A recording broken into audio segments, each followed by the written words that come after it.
विश्व स्वास्थ्य संगठन की एक रिपोर्ट आई जिसमें कहा गया कि साल 2030 तक किडनी की बीमारी एक बड़ी समस्या बनकर उभरेगी।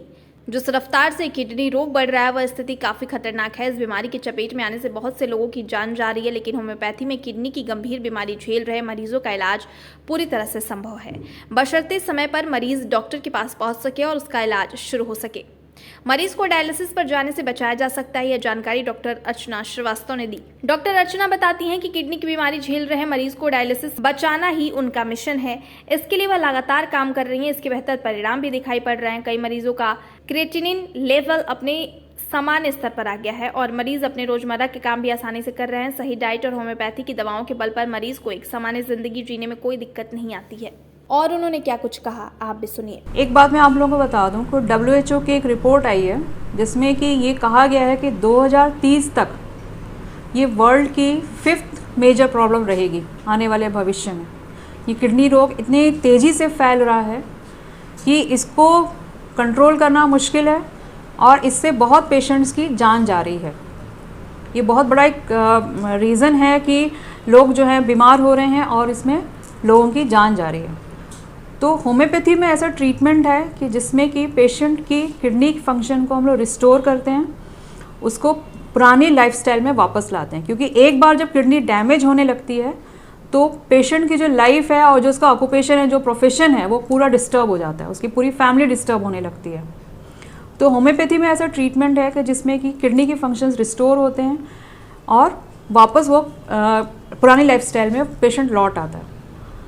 यदि किसी मरीज की किडनी डैमेज हो रही हो और वो डायलिसिस पे जा रहा हो, ऐसे मरीजों के लिए क्या किस तरह का इलाज है? क्या उन्हें वापस उनको सामान्य जीवन में लाया जा सकता है? बिल्कुल लाया जा सकता है।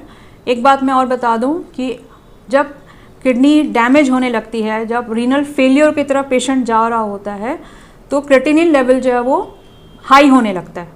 क्रिएटिनिन एक्चुअली जो है किडनी से फ्लश आउट होना चाहिए, एलिमिनेट होना चाहिए, बाहर निकलना चाहिए, लेकिन वो बॉडी जो है रिस्टोर करने लगती है कि किडनी जो है वो फंक्शन डिस्टर्ब हो गई। किडनी का मेन फंक्शन क्या होता है? ब्लड को फिल्टर करना, गंदगी को बाहर निकालना और जो हमारे लिए यूजफुल सब्सटेंस है उनको बॉडी में रिस्टोर करना। तो जब ये फंक्शन जब डिस्टर्ब होने लगता है तो किडनी फेलियर की तरफ जा रहा है, इसका मतलब। तो जब किडनी फेलियर होने लगता है तो उसमें यूरिया लेवल बढ़ने लगता है, क्रिएटिनिन लेवल बढ़ने लगता है, सोडियम पोटेशियम लेवल डिस्टर्ब होने लगते हैं, कैल्शियम डिस्टर्ब होने लगता है। तो जब इस तरह के अगर रीडिंग आ रही है और यूरिन के कई तरह के सिम्टम्स हैं तो एक बार पेशेंट को डॉक्टर से ज़रूर मिलना चाहिए। और क्रिएटिनिन लेवल, हम इतना कहेंगे, क्रिएटिनिन लेवल अगर 9.5 तक है और उससे कम है तो आप होम्योपैथी ट्रीटमेंट ट्राई ज़रूर करिए। आप डायलिसिस में ना जाइए। डायलिसिस एक बार स्टार्ट हो जाती है, वो स्टॉप नहीं होती, बल्कि वो फ्रिक्वेंसी उसकी बढ़ती जाती है। पहले वो महीने में एक बार, फिर 15 दिन में एक बार, फिर हफ्ते में 2-3 बार ऐसे होने लगता है और अल्टीमेटली पेशेंट की डेथ हो जाती है। वो वापस अपनी पुरानी लाइफस्टाइल में नहीं आ पाता। मिशन है कि अब पेशेंट को हमको डायलिसिस से बचाना है और अपने पेशेंट को एकदम हेल्दी, उसको हेल्दी लाइफस्टाइल में, हेल्दी अपना प्रॉपर वे में वो वापस उसको लाना। और हमारे क्लिनिक पे ऐसे बहुत सारे पेशेंट्स आए हैं जिनको हमने डायलिसिस से बचाया है और उनका अब वो प्रॉपरली अपना वो काम कर रहे हैं। जो उनका अपना बिजनेस था, जो उनका प्रोफेशन था, वो कंटिन्यू कर रहे हैं विथ मेडिसिन्स।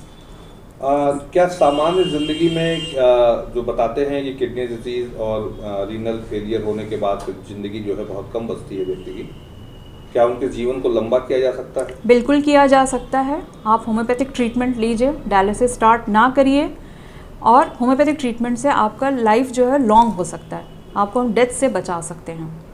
जो लोग डायलिसिस पे हैं, क्या उनके लिए भी कोई संभावना है इलाज की जिससे किडनी ठीक हो सके या वो वापस अपनी सामान्य ज़िंदगी में लौट सके? बिल्कुल है। डायलिसिस अगर स्टार्ट हुई है तब भी आप होम्योपैथिक ट्रीटमेंट लीजिए। अगर डायलिसिस तुरंत की स्टार्ट हुई है, अगर क्रिएटिनिन लेवल 10 है, 11 है, तो हम लोग डायलिसिस की फ्रीक्वेंसी कम कर सकते हैं और फ्रीक्वेंसी कम होते होते धीरे धीरे करके डायलिसिस हम लोग बंद कर सकते हैं। बट अगर डायलिसिस बहुत ज़्यादा हो रही है, हफ्ते में 2 बार 3 बार हो रही है, अल्टरनेट डे हो रही है, देन उसका बहुत ज़्यादा स्कोप नहीं रहता। लेकिन हम ये कहेंगे कि जैसे ही किडनी फेलियर स्टार्ट हो रही है, आपकी क्रिएटिनिन लेवल 2 तक आ रहा है, 3 तक आ रहा है, आप तुरंत ट्रीटमेंट स्टार्ट करिए, डायलिसिस की तरफ मत जाइए। मैं हॉस्पिटल्स का नाम नहीं लूँगी, बहुत रिनाउंड हॉस्पिटल्स हैं, बहुत बड़े बड़े हॉस्पिटल्स हैं, उनमें पेशेंट्स को क्या किया जा रहा है, जैसे ही क्रिएटिनिन लेवल 3 पे आ रहा है, 4 पे आ रहा है, तुरंत डायलिसिस स्टार्ट कर दिया जा रहा है। पेशेंट को कुछ नहीं पता, पेशेंट की कोई गलती नहीं होती इसमें। पेशेंट और डायलिसिस स्टार्ट हो जाने के बाद वो धीरे धीरे करके फ्रिक्वेंसी बढ़ती जाती है और धीरे धीरे करके वो पेशेंट अल्टीमेटली उसकी डेथ ही होती है, वो नॉर्मल अपनी लाइफ में कभी नहीं आ पाता।